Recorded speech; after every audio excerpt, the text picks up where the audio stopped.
하나님을 구하고 찾고 두드리라고 한 것이죠. 왜냐하면 산상수훈을 살게 해주시는 분이 성령 하나님이시기 때문입니다.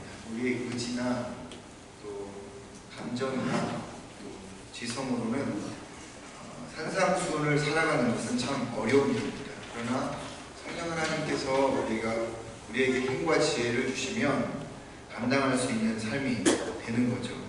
남의 나라 이야기, 그냥 먼 나라 이야기가 나의 삶의 모습이 될 수 있다고 하는 것입니다. 그래서 예수님께서는 우리에게 가장 필요한 성령 하나님을 구하고 찾고 두드리라 이렇게 말씀을 하셨습니다.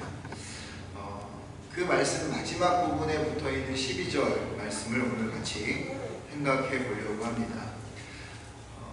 성경을 보시면 여러분 7절부터 12절까지 한 묶음으로 되어 있는 것을 볼 수가 있습니다. 그리고 12절이 그러므로 라는 단어로 접속사로 시작을 하기 때문에 7절부터 11절의 말씀을 이렇게 요약해 주어서 결론적으로 이야기해주는 말씀이기 때문에 우리 보통 12절을 7절로부터 이야기되어지는 그 모든 이야기에 포함되었다 이렇게 생각을 합니다. 그런데 사실은 7절부터 11절까지의 말씀과 12절의 말씀은 딱 다른 내용입니다. 그러므로라는 단어 자체가 원문에는 사실은 없어요. 그렇기 때문에 7절부터 11절의 말씀과 또 12절의 말씀이 각각 달라서 그래서 제가 지난주에 7절부터 11절까지를 본 것이고요. 오늘 12절의 말씀을 좀 생각해 보려고 합니다. 다시 한번 오늘 12절 말씀을 읽어볼까요? 시작! 그러므로 무엇이든지 남에게 대접을 받고자 하는 대로 너희도 남을 대접하라. 이것이 율법이요 선지자니라. 원본 그대로 직역을 해보면 사람들이 너희에게 행하기를 바라는 모든 것들만큼 너희 또한 그들에게 행하라 이야기합니다. 7절부터 11절까지가 성령을 구하라는 기도에 대한 이야기였는데 12절에서는 대접하라라는 이야기를 합니다. 내용 자체가 좀 다른 거죠. 지난주 말씀도 이게 흐름상 좀 생뚱맞았었는데 이 12절 말씀도 흐름상 좀 생뚱맞는 좀 앞뒤가 좀 안 맞는 것 같은 느낌을 받게 됩니다. 그런데 이 말씀도 지난주 말씀처럼 아주 중요한 진리가 이 안에 담겨져 있고요. 그리고 산상수훈 전체를 아우르는 말씀이기도 함에 있어서 아주 중요한 말씀입니다. 12절 말씀 여러분 많이 들어보셨을 텐데 이 12절 말씀을 사람들은 황금률이라고 이렇게 표현합니다. 황금률. 어느 시대건 가장 가치 있고 그리고 변하지 않는 것이 있다면 황금입니다. 그래서 물가가 막 폭등하고 인플레이션이 나타나면 사람들은 제일 먼저 뭘 사죠? 황금을 사들이죠. 그만큼 황금이라는 것은 변하지 않기 때문에 최고의 가치를 두고 있기 때문에 아주 소중한 것으로 사람들은 생각합니다. 그런데 거기에 률이라고 하는 단어가 붙었죠. 률이라고 하는 것은 법률을 말하는 겁니다. 혹은 법, 원리 이런 걸 말하는 겁니다. 그래서 황금률이라는 말은 시대가 변해도 모든 사람들에게 영원히 변치 않는 최고의 가치, 최고의 법, 조항 혹은 원리를 말하는 것입니다. 그러니까 예수님 당시에도 이 12절의 말씀은 변하지 않는 최고의 가치였고요. 2019년 오늘 우리가 사는 이 시대에도 12절의 말씀은 최고의 가치이고요. 한국에서도 이 말씀이 가치 있듯이 캐나다에 살아가는 우리에게도 이 말씀은 최고의 가치가 있는 말씀입니다. 남에게 대접받고 싶다면 남에게 똑같이 그렇게 대접하는 것, 여러분 그것은 어느 시대건 그리고 어느 나라건 장소건 똑같은 그러한 원리를 가지고 적용이 되어져서 그러므로 인해서 황금률이라고 이야기를 합니다. 세상 살아가는 데 있어서 최고의 규칙, 원리가 바로 이것입니다. 여러분이 정말 인간관계나 혹은 삶을 살아가는 사회생활 속에서 가치 있고 또 풍요롭게 살기 원한다면 이 일을 행해야 하는 거죠. 누군가에게 대접을 하면 그 대접이 나에게 돌아온다. 그래서 그 삶이 풍성해진다라는 것을 깨닫게 될 것입니다. 그래서 이것을 황금률이라고 이야기하는데요. 이런 황금률은 기독교에만 있지는 않아요. 모든 종교가 거의 다 가지고 있어요. 유대교에도 있는데 한 이방인이 사마이라고 하는 아주 유명한 랍비를 찾아가서 이렇게 요청을 했습니다. 내가 왼발 혹은 오른발 한 발을 들고 서 있을 동안 당신이 나에게 토라를, 즉 율법을 가르쳐 주십시오 라고 이야기를 했습니다. 토라의 전부를 나에게 알려주십시오. 내가 한 발을 들고 있는 동안이라고 이야기하자 이 사마이가 화가 나서 들고 있었던 몽둥이로 그 사람을 쫓아냈어요. 왜냐하면 한 사람이 발을 들고 서 있는 시간은 기껏해야 한 20-30분, 길어야 1시간 1토인데 그 1시간 동안 토라, 율법을, 그 방대한 율법을, 토라를 이렇게 짧은 시간 이야기해 줄 수 있는 것은 안 되는 것이기 때문에 이 사람이 나를 지금 모욕한다라고 생각을 했기 때문에 쫓아낸 것입니다. 이 이방인이 다른 이제 랍비를 찾아갔습니다. 힐렐이라고 하는 아주 유명한 힐렐의 제자가 가말리엘이고 가말리엘의 제자가 바울이라고 하는 사람입니다. 힐렐이라고 하는 사람이 아주 유명한, 당시 유명한 그러한 이제 랍비였는데 똑같이 내가 이 발을 한 발 들고 서 있는 동안 나에게 토라에 대한 이야기를 다 해주십시오 라고 이야기를 했습니다. 그랬더니 힐렐이라고 하는 이 랍비가 내가 하기 싫어하는 것은 다른 사람에게도 하지 말라. 이것이 토라의 모두이다. 그 외 나머지는 모두 이 토라에 대한 주석이다 라고 이야기를 했다고 합니다. 방대한 율법을 한 문장으로 축약해보면 내가 하기 싫은 것은 다른 사람에게도 하지 말라라는 것이고, 그리고 나머지 많은 율법은 이 이야기에 대한 해석이기 때문에, 주석이기 때문에 이 이야기만 명심하면 된다라고 했다고 하는 것이죠. 이런 이야기는 이슬람 코란에도 있어요. 나를 위하는 만큼 남을 위하지 않는다면 신앙인이 아니다. 또 불교의 구경이라고 하는 곳에 보면 내게 해로운 것으로 남에게 상처를 주지 말라라고 말하고 있습니다. 또 힌두교의 경전인 마하바라타라는 이 경전 안에는 내게 고통스러운 것을 타인에게 강요하지 말라라는 말도 있습니다. 유교의 논어에 보면 안연편이라고 하는 곳에 이 공자가 제자들에게 한 말이 있습니다. 내가 원하지 않는 말을 남에게 행하지 말라. 이처럼 여러분, 기독교뿐만 아니라 이슬람, 불교, 힌두교, 유대교, 그리고 유교까지 이 황금률이라고 할 수 있는 남에게 대접하는 그 일, 남에게 대접받기를 원한다면 남에게 그렇게 행동하라 라고 하는 이 말씀이 다 들어있다고 하는 것입니다. 그래서 그런 의미에서 황금률이라고 하는 것이죠. 어느 마을에 지혜로운 노인이 살고 있었습니다. 두 사람이 찾아왔어요. 방금 이사 온 두 청년인데 이 둘 청년 중에 한 청년이 이 노인에게 물어보았습니다. 영감님, 이 마을에는 어떤 사람들이 살고 있습니까? 물어보았다고 합니다. 그랬더니 노인이 오히려 그 질문하는 청년에게 물어보았습니다. 당신이 살다 온 그 동네는 어떠합니까? 그랬더니 참 좋은 사람들이 살고 있었습니다. 모두 친절하고 다정했답니다. 그랬더니 노인이 그렇게 이야기를 했습니다. 그렇다면 당신은 이 마을에서도 역시 똑같은 좋은 사람들을 만날 것입니다. 다른 한 청년이 노인에게 동일하게 물어보았습니다. 그랬더니 노인이 똑같이 대답합니다. 당신이 살고 왔던 그 동네는 어떤 사람들이 살고 있었습니까? 그랬더니 이게 아주 나쁜 사람들이었어요. 그들을 헐뜯고 서로 비난하고 욕하고 한 사람도 사이좋게 지내는 사람들이 없었습니다 라고 이야기를 하자 노인은 그렇다면 당신은 이 마을에서도 똑같은 사람을 만나게 될 것입니다. 내가 먼저 남을 대접한 만큼 당신도 남에게 대접을 받게 될 것입니다 라고 이야기했다고 합니다.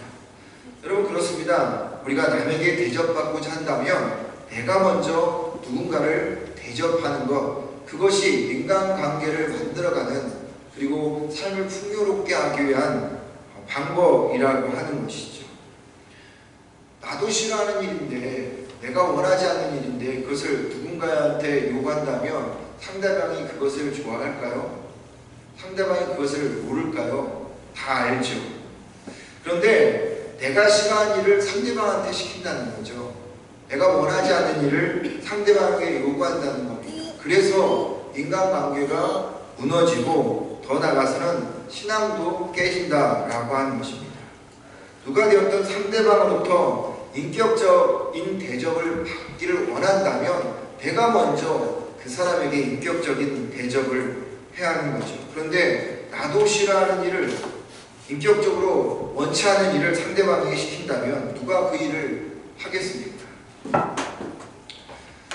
여기에 여러분 남에게 대접받고자 하는 자는 너희도 남을 그렇게 대접하라 라는 말에 문제가 있을 수가 있어요. 뭐냐면 누가 먼저 그 일을 하느냐 이게죠. 그렇죠? 알이 먼저냐 닭이 먼저냐 하듯이 내가 먼저 그 일을 해야 하느냐 상대방이 그 일을 먼저 해야 하느냐 라는 겁니다. 많은 사람들은 내가 먼저 하기보다는 상대방이 먼저 그렇게 할 때 나도 그렇게 해주겠다라고 생각을 하는 경우가 다반사인 거죠. 근데 이것이 누가 먼저고 누가 나중이냐라고 하는 문제는 자칫하고라도 주님께서는 우리에게 먼저 남에게 대접하는 일을 이야기하고 있다는 것입니다. 제가 종종 이제 그런 이야기를 하죠. 바자회 때 그런 얘기를 좀 할 때가 있죠. 내가 입기 아까운 옷, 소중한 옷을 이렇게 내놓아야지 나도 입기 싫어하고 내가 버리려다가 이거 내놓을까? 라고 생각하면 그것을 사가는 사람이 그렇게 취급받는 거죠. 내가 버리고 싶고 내가 입기 싫어하는 그 모습을 그 사람이 가져간다라고 하는 겁니다. 여러분 우리는 그렇게 서로가 인격적으로 조화를 이루고 살아가야 될 사람들이 아니라는 거죠. 그렇게 우리는 내 것이 소중하면 상대방도 소중하게 생각해서 그것들을 먼저 생각하고 나누고 그렇게 베풀어야 한다라고 하는 것입니다. 맹인한 사람이 등불을 들고 오고 있었습니다. 맹인이 등불을 들고 오고 있었습니다. 한 사람이 그것을 물어봤어요. 아니 왜 눈도 보이지 않는데 이 등불을 들고 옵니까? 라고 이야기했더니 맹인이 이야기하기를 이 등불은 나를 위한 등불이 아니라 당신을 위한 등불입니다 라고 이야기를 했다고 하는 거죠. 남에 대한 배려, 존중, 그리고 그것을 먼저 생각하는 마음, 그것이 우리에게 필요하다고 하는 것입니다. 예전에 어떤 분이 그런 이야기를 하더라고요.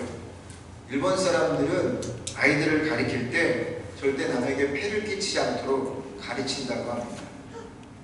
그리고 미국 사람들은 아이들을 가리킬 때 먼저 양보하라고 가르치는데 한국 사람들은 먼저 이기라고 그렇게 가르친다고 합니다. 여러분 우리가 좀 더 생각해 봐야 할 것, 우리의 인생을 살아가는 데 있어서 또 무엇이 우리 인간관계를 만들어가는 데 있어서 중요한 일을 한 번쯤은 생각해 봐야 한다는 것이죠. 우리는 그렇게 살아야 합니다. 남에게 배려하고 존중하고 대접하고 그렇게 살아야 합니다. 특별히 그리스도인들은 그렇게 살아야 합니다. 왜 그렇게 살아야 될까요? 왜 우리는 남을 그렇게 배려하고 존중하고 살아야 합니까? 하나님이 우리에게 그렇게 행하셨기 때문에. 오늘 말씀 중에 여러분 이해가 되지 않는 부분이 좀 있죠. 앞에서 읽었던 무엇이든지 남에게 대접을 받고자 하는 대로 너희도 남을 대접하라. 네가 이렇게 대접하면 그 사람도 그렇게 대접할 것이다. 이 말은 뭐 어렵지 않게 이해가 돼요. 그런데 그 뒷부분에 나오는 말씀이 좀 어렵습니다. 이것이 율법이요 선지자니라. 이 말씀이 이해하기가 좀 어려운 부분입니다. 그런데 이 말씀이요, 오늘 말씀을 이해하는 데 키워드입니다. 이 말씀을 이해하면 다른 말씀들이 다 이해가 되어지는 것이죠. 지난주에 제가 11절 말씀을 보면서 좋은 것을 이야기할 때 이 좋은 것을 성경 누가복음 11장 13절에서 뭐라고 가리킨다고 이야기했죠? 성령님이라고 가리킨다고 제가 그것을 풀어서 말씀을 드렸죠. 오늘 말씀도 똑같은 말씀이 또 한 군데 나옵니다. 어디 나오냐면 마태복음 22장 34절로부터 39절에 나와요. 율법을 가르치는 한 율법사가 예수님 앞에 나갔어요. 그래서 예수님 앞에 이렇게 물어봅니다. 예수님, 가장 큰 계명 여러 율법들이 있잖아요. 그런데 그 율법 중에 가장 큰 계명이 무엇입니까? 라고 물어보자 예수님께서 이렇게 말씀하십니다. 내 마음을 다하고 목숨을 다하고 뜻을 다하여 주 너희 하나님을 사랑하라 하였으니 이것이 첫 번째 계명이고 둘째도 그와 같으니 즉 하나님을 사랑하듯이 내 이웃을 내 자신과 같이 사랑하라 하셨으니 이 계명이 온 율법과 선지자의 강령이라 이렇게 이야기했습니다. 첫 번째 하나님을 사랑하는 것, 두 번째 내 이웃을 사랑하는 것, 이것이 온 율법과 선지자의 강령이라고 하는 이 말씀, 이 율법과 선지자의 강령이라는 말씀과 7장 마지막 율법이요 선지자라는 말씀이 같은 말입니다. 그러니까 7장 12절 말씀을 길게 풀어놓은 말씀이 마태복음 22장 38절과 38절로부터 40절입니다.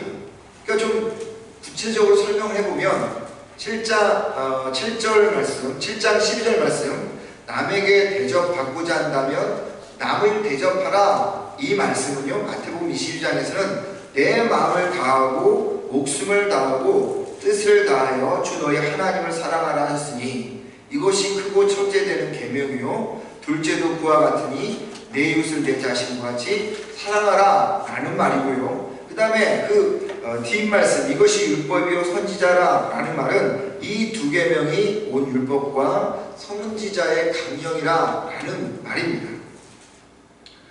여기서 중요한 것은 이 율법과 선지자의 강령이 무엇이냐면 율법이 가르치는 여러 말씀들이 있죠. 그리고 그 율법을 가지고 가르쳤던 선지자들의 말씀을 다 축약해 보면 그것이 이 두 가지다라는 거죠. 이 두 가지가 뭐라고요? 하나님 사랑하는 것과 내 이웃을 내 몸과 같이 사랑하라 라고 하는 것이죠. 여러분, 예수님 말씀에 율법의 핵심은 두 가지입니다. 첫째는 하나님 사랑하는 것이고 두 번째는 내 이웃을 내 몸과 같이 사랑하라고 하는 겁니다. 원래 유대인들은 613개의 그런 율법 조항이 있었습니다. 그런데 613개의 율법 조항이 어디서 나왔냐면 십계명 알죠? 십계명 10가지의 계명에서 파생되어져 그게 613개로 늘어난 것입니다. 그런데 613개로 늘어난 거예요, 십계명이. 근데 십계명을 다시 둘로 나누면 뭐가 되는 거죠? 1계명에서부터 4계명까지 하나님 사랑에 대한 이야기예요. 그리고 5계명부터 10계명까지 이웃 사랑에 대한 거예요. 그러니까 두 가지예요, 십계명. 두 개 하나님 사랑, 이웃 사랑에서 퍼져갖고 10계명이 됐고 10계명에서 퍼져서 613개가 된 겁니다. 다 추적해보면 결국 하나님 사랑하라, 이웃 사랑하라 이렇게 말하고 있는 거죠. 이 하나님 사랑, 이웃 사랑하는 것이 남에게 대접받은 대로 그렇게 대접하라는 얘기와 같은 이야기예요. 남에게 대접받고자 하면 너희도 남을 대접하라 라고 얘기했을 때 그러면 여러분 여기서 남에게 대접받고자 했을 때 이 남이라고 앞에 있는 남, 그것은 타인을 이야기하겠죠. 그런데 너희도 남을 대접하라 했을 때 이 남이라는 그 말이 다른 말로 바꾸면 뭐가 될까요? 하나님입니다. 하나님을 대접하라라고 하는 거예요. 그래서 첫 계명이 하나님을 사랑하라고 이렇게 이야기하고 있잖아요. 하나님을 대접하라. 왜 대접하라? 하나님이 우리를 그렇게 사랑하셨기 때문에 우리가 하나님을 그렇게 대접하는 것입니다. 그런 의미에서 마태복음 7장 12절에서 이 대접이라는 단어가요, 다른 말로 바꾸면 사랑이라는 거예요. 사랑. 하나님이 우리를 먼저 대접했습니다. 어떻게 대접했죠? 독생자 예수 그리스도를 보내주셨잖아요. 그분 때문에 우리가 살았잖아요. 뿐만 아니라 우리가 의인이 되었잖아요. 우리는 하나님 나라에 들어갈 어드미션까지 받았잖아요. 문제는 요점은 먼저 아십니까? 그렇게 대접받을 만한 그런 자격이 우리에게 있냐는 거예요. 우리는 그런 만한, 그렇게 하나님이 지극히 대접할 만한 그렇게 자격이 있는 사람은 아니라라고 하는 것입니다. 쉽게 상하는 음식처럼 아침 마음 다르고 저녁 마음 다른 것이 우리의 마음 아니에요. 상대방이 하나를 던지면 우리는 두 개를 던지는 것이 우리잖아요. 예수님을 믿는다고 하면서도 세상 것 좋아하는 것이 우리잖아요. 다른 사람보다 조금 능력 있고 가졌다고 생각하면 다른 사람들보다 우쭐한 마음이 우리잖아요. 그렇게 따져보면 결국 우리는 하나님께 그렇게 지극히 대접받을 만한 사람은 아니었다는 거예요. 그런데 하나님이 그런 그러니까 자격 미달인 우리에게 하나님이 지극히 대접을 하셨다는 거예요. 자격 미달인 우리에게 하나님께서 이렇게 극진히 대접한 이것을 성경은 뭐라고 이야기해요? 은혜라고 이야기해요. 자격 미달인데 상관없이 하나님께서 극진히 대접한 이 사건, 이게 은혜라고 이야기를 하는데, 그 은혜를 받은 우리가, 그 대접을 받은 우리가, 자격 미달인 우리가 그렇다면 어떻게 해야 됩니까? 하나님을 우리가 대접해야 되겠죠. 그런데 하나님은 그렇게 이야기하라고 우리에게 말씀하지 않고 두 번째 뭔 계명을 주셨어요? 내 이웃을 내 몸과 같이 사랑하라고 주신 겁니다. 하나님께서 당신에게, 여러분, 우리가 아무리 좋은 것을 하나님 앞에 드려도 하나님이 그거 만족할 만한, 그게 모자라는 건 아니에요. 하나님은 완벽하기 때문에 우리가 완벽한 것을 드려도 하나님은 그런 게 필요 없는 분이에요.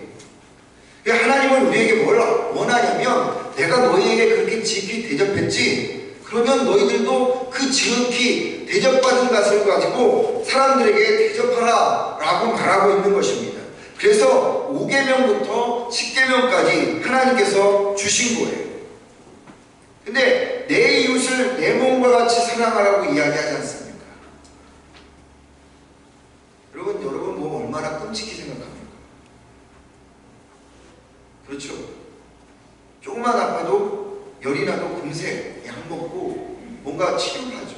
아픈데 방치해두는 사람 있습니까? 병원 찾아가잖아요. 여러분, 그런 마음 가지고 나를 끔찍히 사랑하고 내 몸을 끔찍히 아끼는 그것처럼 누군가를 그렇게 끔찍히 아끼고 사랑해 본 적이 있냐는 거죠. 그 지극정성으로 내 몸 챙기듯이 남편 챙기고 아내 챙겨주는, 여러분, 그 마음으로 혹은 이웃들을 우리가 그렇게 챙기며 살아가고 있냐는 거죠. 그런데 그렇게 하라는 거예요. 내 몸 지극히 아끼듯이 누군가가 옆에 있는 사람들을 향해서 그들이 가져야 될 그 사랑을 대접하라라고 이야기하는 거죠. 마음만 갖지 말라는 거예요. 우리는 문제가 뭔지 아십니까? 마음만 가져요. 말만 해요. 행동하지 않습니다. 그런데 그렇게 행동하라는 것입니다. 산상수훈해 보세요. 여러분, 그것이 마음의 이야기입니까? 다 실천하는 이야기지 않습니까?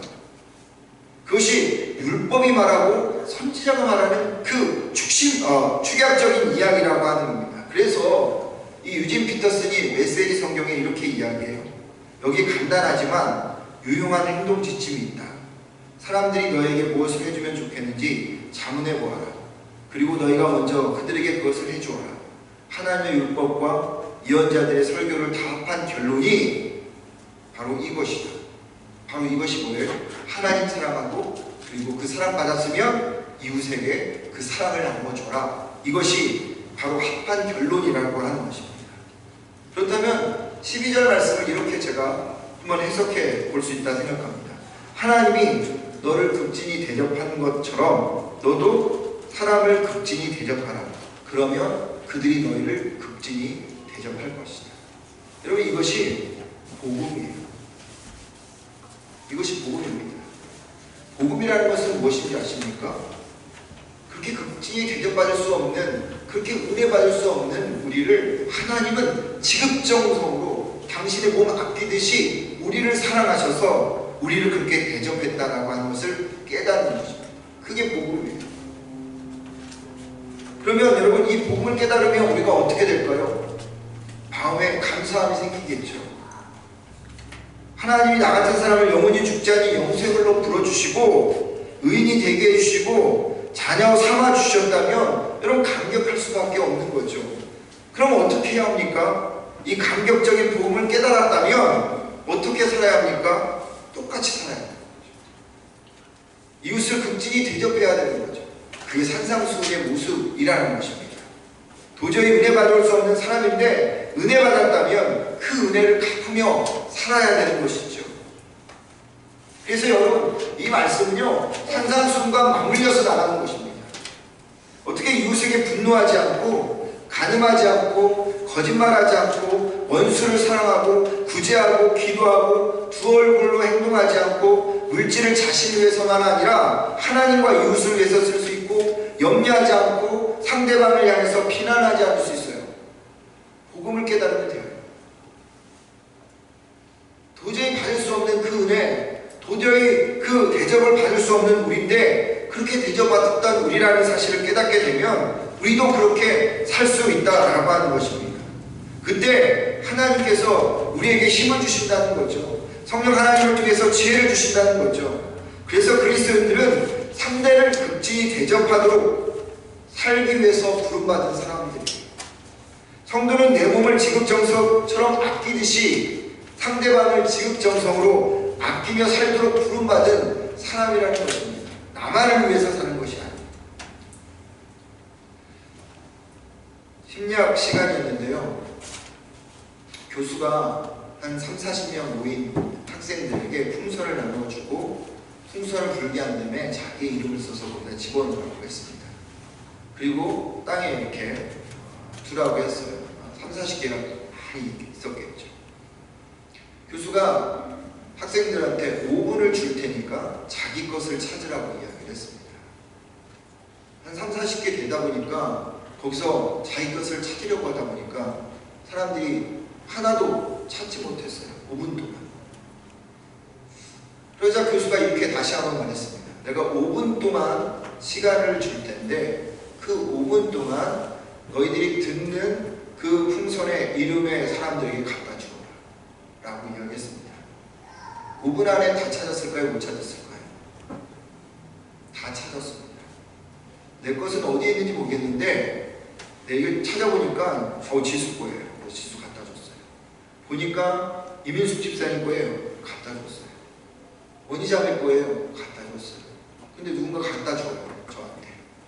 그렇게 5분 안에 내 것을 찾을 때는 몰랐는데 찾지를 못했는데 남의 것을 찾아주다 보니까 5분 안에 그 풍선이 다 없어졌습니다.